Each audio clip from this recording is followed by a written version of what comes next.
하나님의 평화가 여러분과 함께하기를 주의 이름으로 축복합니다. 오늘은 우정의 손, Hands of Friendship이라는 제목으로 말씀을 전하도록 하겠습니다. 우리 앞뒤 좌우로 안녕하세요, 반갑습니다. 인사 나누시겠습니다.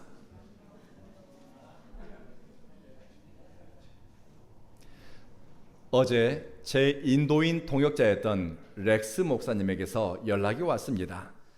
여러분 영상에서 보는 것처럼 제가 인도에 설립한 목회자 아카데미 도서관에 비치할 신간 도서를 구입했다는 사진과 또 소식을 알려왔습니다. 저는 이 사진을 보면서 하나님께 무한 감사 그리고 영광을 올려드렸습니다. 일전에 수요 기도회 때 여러분과 나눈 적이 있는데요. 20년 전 제가 인도 오지 목회자의 집을 방문한 적이 있습니다. 야자나무로 얼기설기 짜 엮은 작은 오두막 집이었습니다. 집에 성경책 말고는 다른 책이 보이지 않았습니다. 혹시 집에 성경책 말고 다른 책은 없습니까? 여쭈었습니다. 그랬더니 애들 학교 교과서가 있다고 대답을 했습니다. 그래서 제가 책을 읽는 것은 신앙 성장과 바른 세계관을 갖는 데 도움이 된다라고 했는데 별 반응이 없는 거였습니다. 곰곰이 생각해 보았더니 그분들은 책 한 권 사볼 만한 형편이 안 되는 분들이었습니다. 그래서 인도의 오지에 사는 목회자들에게 그러면 제가 여러분들 위해서 도서관을 만들어 드리겠습니다라고 약속을 했습니다. 그런데 당시 저의 상황은 선교센터 임대비를 낼 형편도 안 될 만큼 빠듯한 상황이었습니다. 제 아내가 인도인과 그리고 외국인들 대상으로 피아노 레슨을 하면서 돈을 벌어서 선교센터 운영비와 선교 기금을 대는 그런 힘든 시절을 보내고 있었습니다. 매월 사는 것도 간당간당한데 인도 목회자들에게 좋은 책을 사서 읽히고 싶고 또 그들을 위한 공간을 만들어주고 싶은 생각이 이 마음에서 사라지지를 않는 겁니다. 한마디로 제 안에 불이 붙은 겁니다. 어떻게든 돕고 싶었습니다. 그래서 한꺼번에 수백 권의 책을 살 수는 없었지만 매월 2권씩, 3권씩, 10권씩 책을 사 모았습니다. 꿈은 있었지만 현실은 고작 몇 권의 책을 사는 것이 전부였습니다. 남들은 주목사 어느 세월에 도서관을 만들겠냐라고 웃어넘기는 분들도 있었습니다. 제가 생각해도 기가 막힌 일이었습니다. 어느 세월에 책을 구입하겠습니까? 딱 15년 걸렸습니다. 꿈을 갖지 않는 것이 비극이지 꿈을 쫓아서 작은 실천이라고 하는 것은 귀한 일이라고 저는 믿습니다. 인도 목회자들에게 약속한 대로 15년 만에 작은 도서관을 만들어 주었습니다. 정상적인 학교 교육을 받지 못한 오지 전도자들에게 그곳은 기도하고 공부하고 성경 연구하는 장소가 되었습니다. 인도 목회자들과 그리고 저와 함께한 현지인 성도들은 제 마음과 꿈을 이어받았습니다. 그분들은 15년 동안 제가 자기들을 위해서 책을 사 모으는 모습을 곁에서 지켜보았습니다. 그리고 제가 인도를 떠날 때 제 꿈을 자기들이 이어받겠다고 약속했습니다. 그래서 뻔한 형편에도 불구하고 지갑을 열어서 책을 사서 도서관을 채우고 또 오지 목회자 아카데미 운영비를 대고 있습니다.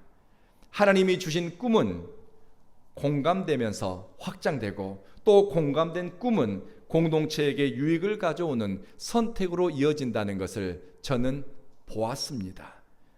우리는 되는 대로 살기보다는 선택하며 살아야 합니다. 생각하고 고민하고 뜻을 쫓아갈 때 하나님이 부르신 곳으로 은혜의 이정표가 있는 곳으로 우리는 향하게 됩니다. 저는 우리 온 교회가 앞으로 이곳 제주도에서 어떤 역할을 감당할지 그리고 여러분이 어떤 선한 선택을 하게 될지 기대가 됩니다. 제가 인도를 떠나면서 제 진심을 인도인들에게 전했습니다. 내가 선교사로 인도에 처음 입국할 때는 나는 여러분에게 선생이고 가르치는 역할을 한다라고 생각했습니다. 그런데 이제 17년이 지나니 여러분은 제 학생이 아닙니다. 여러분은 제 친구입니다. 그리고 필요할 때 여러분은 저에게 브라더가 되어 주었고 시스터가 되어 주었습니다. 함께 같은 꿈을 꾸고 같이 먹고 또 같은 곳을 바라보는 시간이 쌓이면서 역할에 대한 우열이 아니라 친구요, 동료요, 믿음의 형제라는 의식이 들어왔습니다. 그리고 이런 생각은 서로를 신뢰하게 만들었고 내 등을 맡겨도 된다고 하는 확신을 갖게 했습니다. 우리를 하나로 연합시키는 것은 먹든지 마시든지 무엇을 하든지 하나님의 영광을 위해 산다는 뜻이었고 거룩한 공감이었습니다. 저는 우리 온교회 성도님들에게 전합니다. 우리 온교회는 먹든지 마시든지 무엇을 하든지 하나님의 영광을 구하는 마음이 없다면 이 교회는 이곳에 있을 필요가 없습니다. 우리 안에 거룩한 변화와 성령의 임재를 구하고 하나님 앞에 겸손한 예배자로 나아가는 그 결단과 의지가 없다면 십자가 하나 더 세운들 주님 영광을 위해서 무슨 보탬이 되겠습니까? 요한복음 15장에서 예수님은 제자들에게 이렇게 말씀하셨습니다. 나는 이제부터 너희를 종이라고 부르지 않겠다. 종은 주인이 하는 것을 알지 못한다. 나는 너희들을 친구라고 불렀다.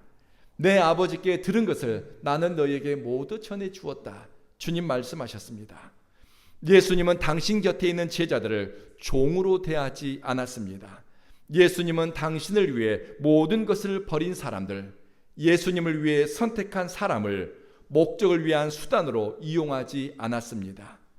사이비 집단이나 이단들은 개인의 신앙이나 헌신을 이용합니다. 사람을 수단화시키고 목적을 위한 도구처럼 사용합니다.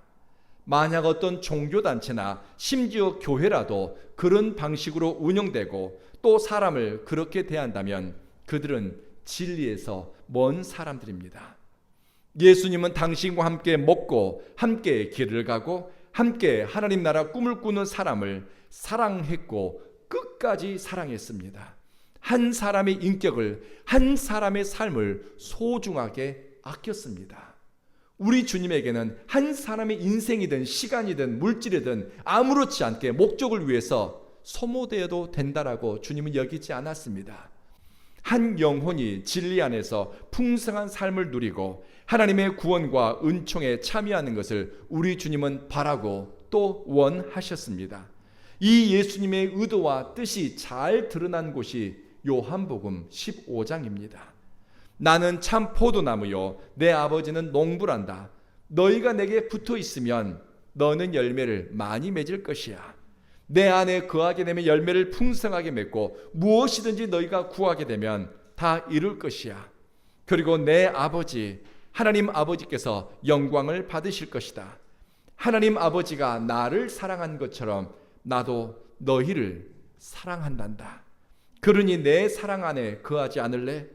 너희 기쁨을 충만하게 하고 싶구나. 예수님의 본심입니다. 당신과 함께 같은 길 위에 서 있는 친구를 향한 예수님의 진심입니다. 예수님은 흔들리는 사람의 마음을 잘 알고 있습니다. 내 안에 머물라는 포도나무 비유를 말씀하시기 전 일이 하나 일어납니다. 베드로가 예수님에게 주님, 나는 주님을 위해 목숨을 바칠 준비가 되었습니다. 죽을 수도 있습니다. 라고 얘기합니다. 그러자 주님이 베드로에게 이렇게 묻습니다. 네가 나를 위해 네 목숨이라도 바치겠다는 말이냐? 닭이 울기 전에 너는 몇 번?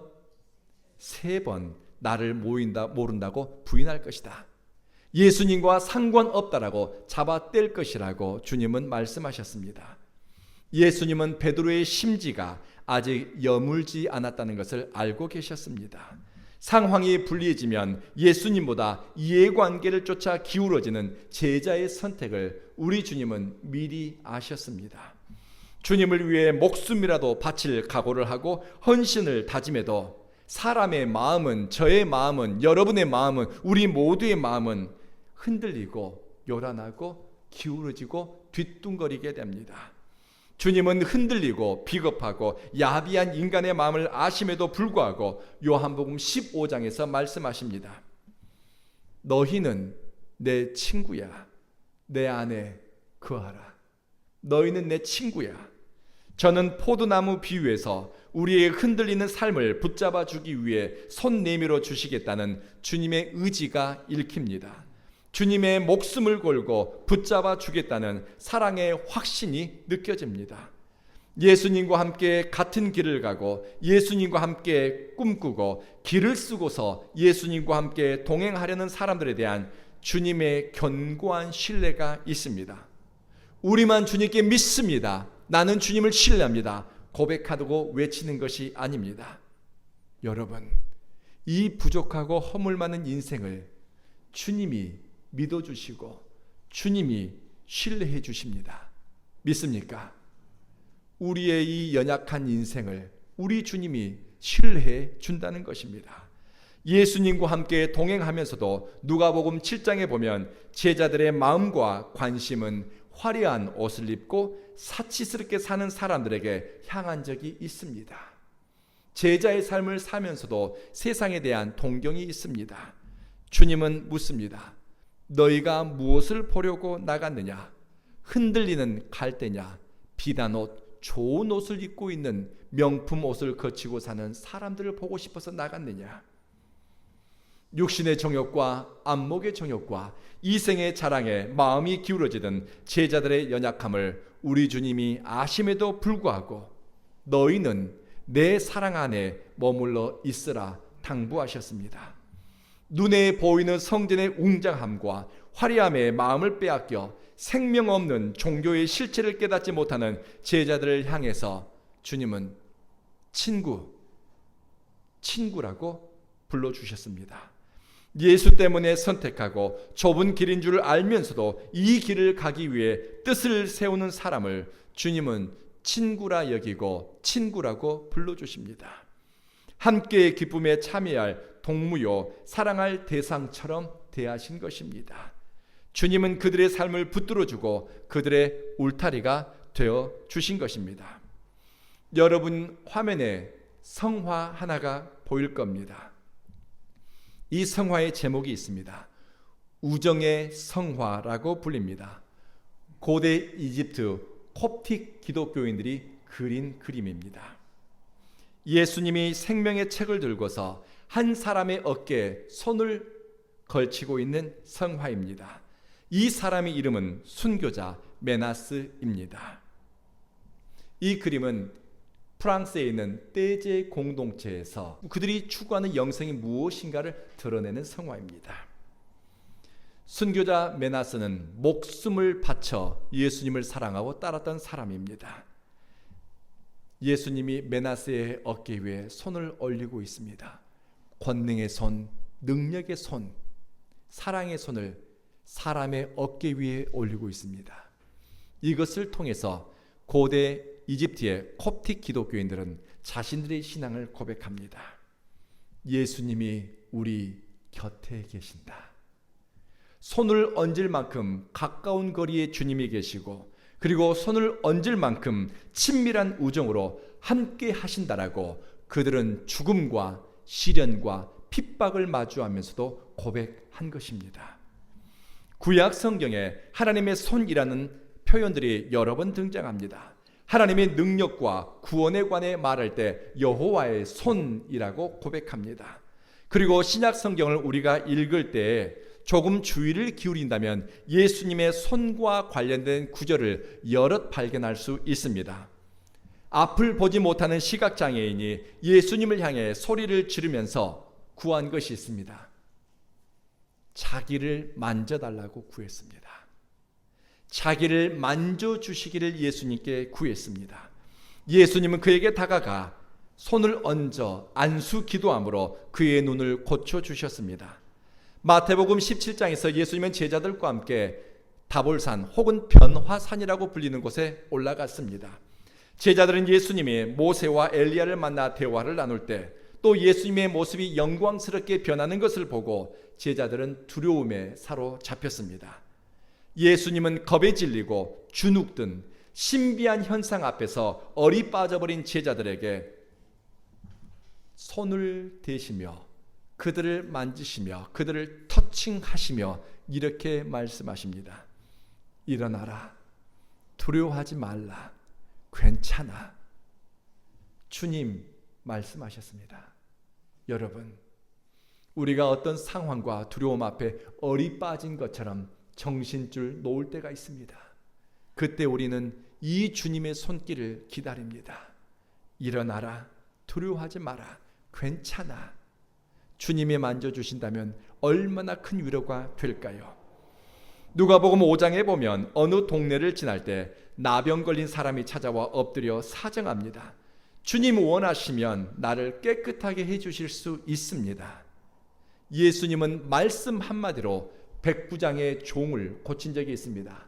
말씀 한마디로 주님은 성남 파도를 향해서 잠잠하라 말씀하심으로 파도를 잠재운 적도 있습니다. 그런데 말씀 한마디로도 능력을 행하실 수 있는 주님께서 손을 내밀어 나병 환자를 터칭하시며 그래 내가 원한다. 깨끗함을 받으라 말씀하셨습니다. 누가복음을 기록한 의사는 전직 직업이 무엇이었습니까? 맞습니다. 누가의 직업은 의사였습니다. 나병 환자를 터칭 만지는 것이 당시에 얼마나 위험하다는 것을 누가는 누구보다 잘 알고 있습니다. 나병 환자의 썩은 살과 고름나는 피부를 만지는 예수님의 터칭, 만지는 행위는 누가에게는 의아하고 놀랍고 굉장한 일로 보였을 것입니다. 예수님의 만져주심, 예수님의 손길은 인격적 친밀함의 표시입니다. 깨지고 상한 하나님의 피조물을 향한 긍휼한 마음의 드러냄입니다. 단지 눈이 멀고 살이 썩어가는 사람에게만 주님의 손길이 필요한 것은 아닙니다. 죽음 앞에 선 인간, 죄와 사망의 권세에 사로잡힌 바로 저와 여러분, 우리 모두에게, 호흡 있는 사람들에게 예수님의 손길이 지금 당장 바로 이 순간 필요합니다. 누가복음 7장에서 의사 누가는 의학 지식과 경험을 뛰어넘는 사건을 하나 기록합니다. 나인이라는 성에서 어떤 과부의 외아들이 죽어 장례를 치르는 것을 예수님이 보셨습니다. 예수님은 외아들을 잃고서 통곡하는 어머니를 보시고 불쌍히 긍휼히 여기셨고 자비의 마음을 가지셨습니다. 세상을 다 잃어버린 것 같은 어머니의 절규하는 소리를 들으면서 인생의 기쁨과 목적을 잃어버린 그 어머니의 탄식과 아픔을 보시면서 주님은 공감하셨습니다. 긍휼의 마음을 품고 다가가십니다. 장례 행위를 멈추고 시신이 든 관에, 성경에 그렇게 기록되어 있습니다.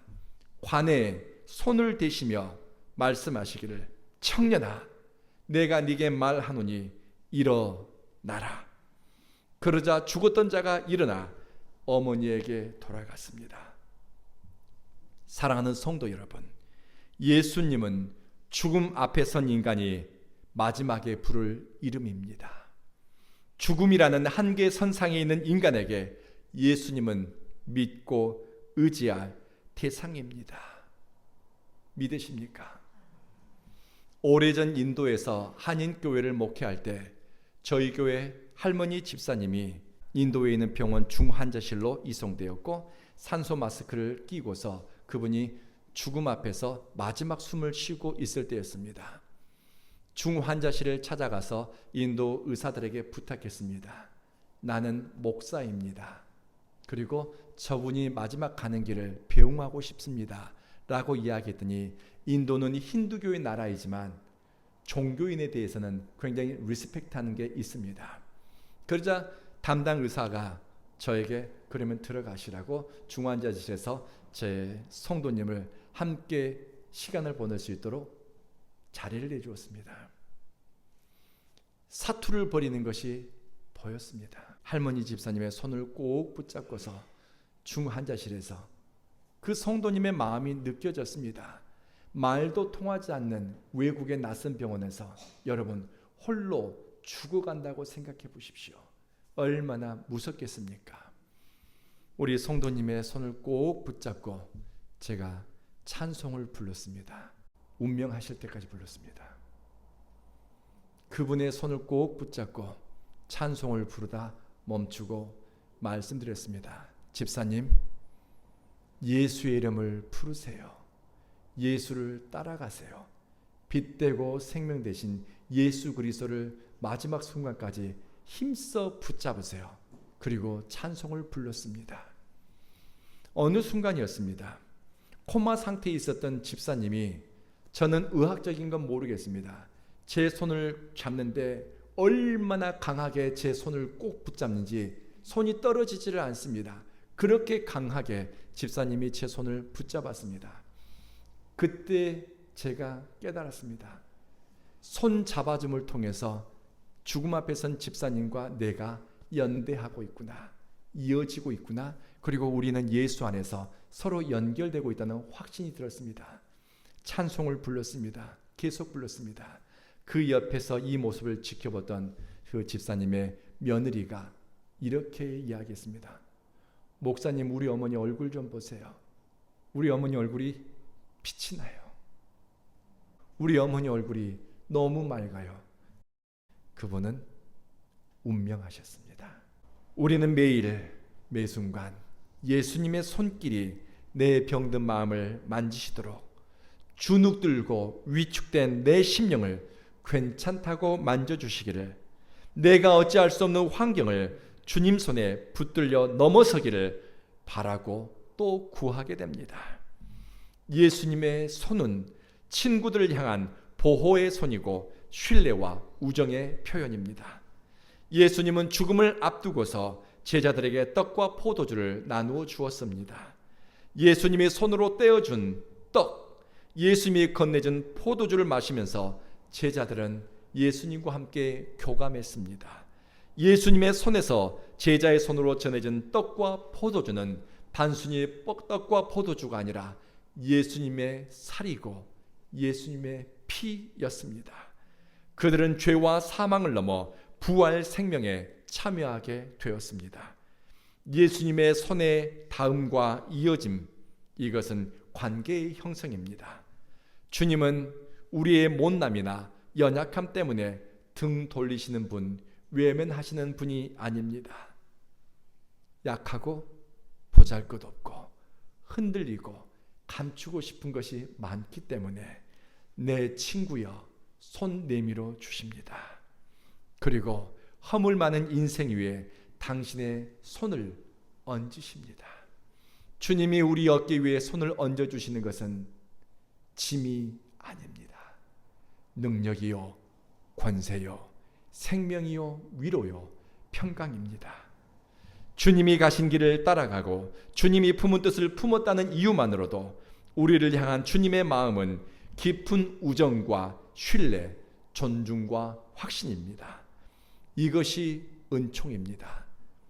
사랑하는 성도 여러분, 주님이 팔 벌려 환대해 주시고 만져주시고 회복시켜 주는 것, 세상의 편견과 문화적 차이를 넘어 세상의 평가를 넘어서 우리를 붙들어 주는 것, 주님이 내민 손에 붙들려 사는 것이 신앙이니 여러분의 현재와 앞으로 살아갈 날들이 주님의 손에 견고히 붙들리고 기쁜 친밀함과 사랑 속에서 열매가 충만해 하나님께 영광 돌리기를 친구 되신 예수 이름으로 축복합니다.